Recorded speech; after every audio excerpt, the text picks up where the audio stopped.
Hey, I'd like to share a little bit about my journey,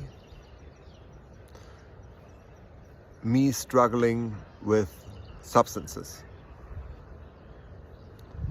One being weed, the other alcohol, and for me the worst of all, refined sugar. They're all intertwined. They dance with each other. But in this video, I'm trying to focus on alcohol. Since I was allowed to drink alcohol, I quickly became a heavy party drinker to escape my reality. You know, Germans, they love their beer. Oktoberfest.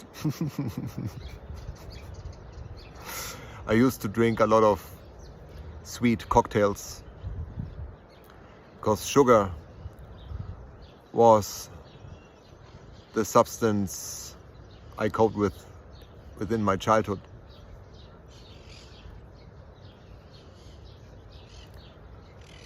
And I did a lot of stupid stuff like everyone else, I guess, on alcohol. And my relationship with it got better once I started working with plant medicines. I stopped drinking myself into oblivion, but I still kept drinking it occasionally. And I had my on and off battles with it. But what led into a successful path towards sobriety was that I also developed an unhealthy relationship with weed, shururuma, to a point where the medicine didn't hit me anymore. And my lungs were screaming, my whole body was screaming, man, stop smoking. So I made a decision to stay 1 year sober. And I thought, well, if you're already on the path, tackle alcohol along with it. And what helped me was a quote.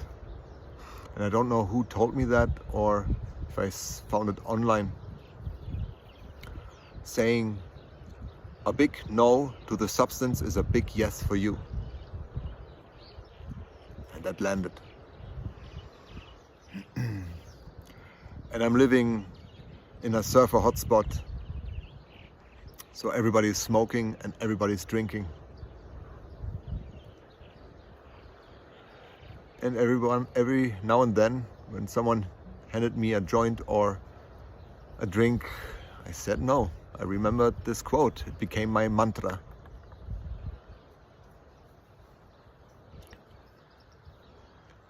And people tried to debate. They said, hey man, don't be so stiff. Enjoy life. Hang loose. So what also helped was a little bit of judgment, because they claimed, oh, I can stop any day. Yeah, for how long? 2-3 weeks? What I am aiming for 1 year, you cannot do. So this little judgment helped me a little bit to keep me on track.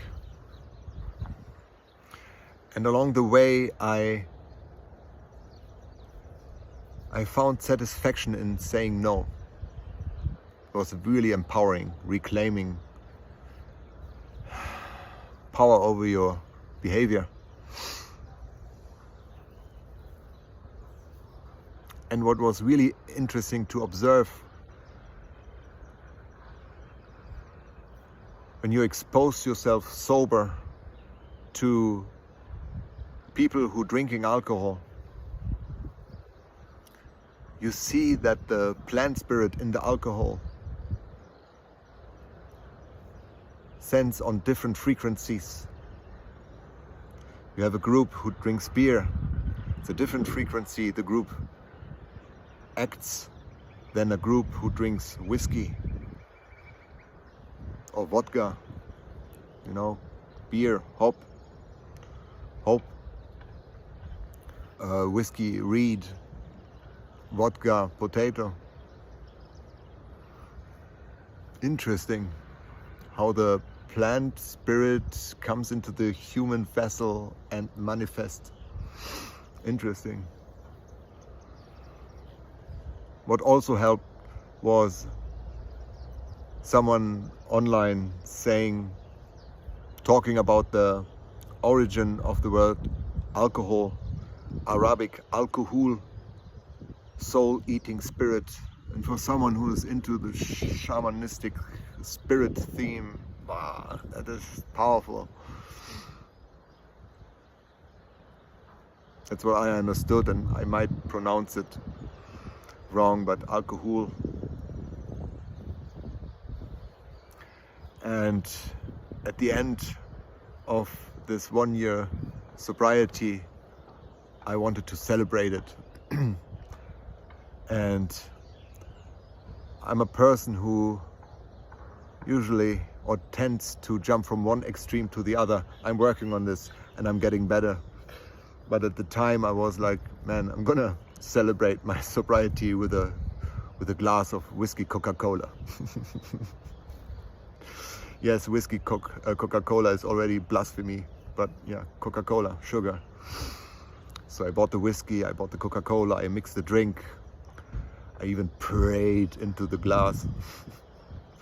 So I took a sip and was that disgusting. Because the memory I had of the taste and the joy didn't match the taste I experienced. And those who can relate, after 1 year sobriety, your taste receptors, they come to a normal state again, and they are very sensitive. So I could taste the Coca-Cola, I could taste the flavor of the whiskey, but there was a strong taste of the alcohol. Fuck you, evil soul-eating spirit. Fuck you, hiding below those flavors. Fuck you. And then it clicked. It was like, fuck no. And today I made it. No more alcohol. And maybe this mantra and this little story helps you if you are on this path.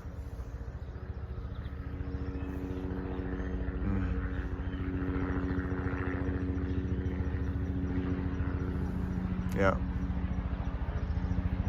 Ciao, Kakao.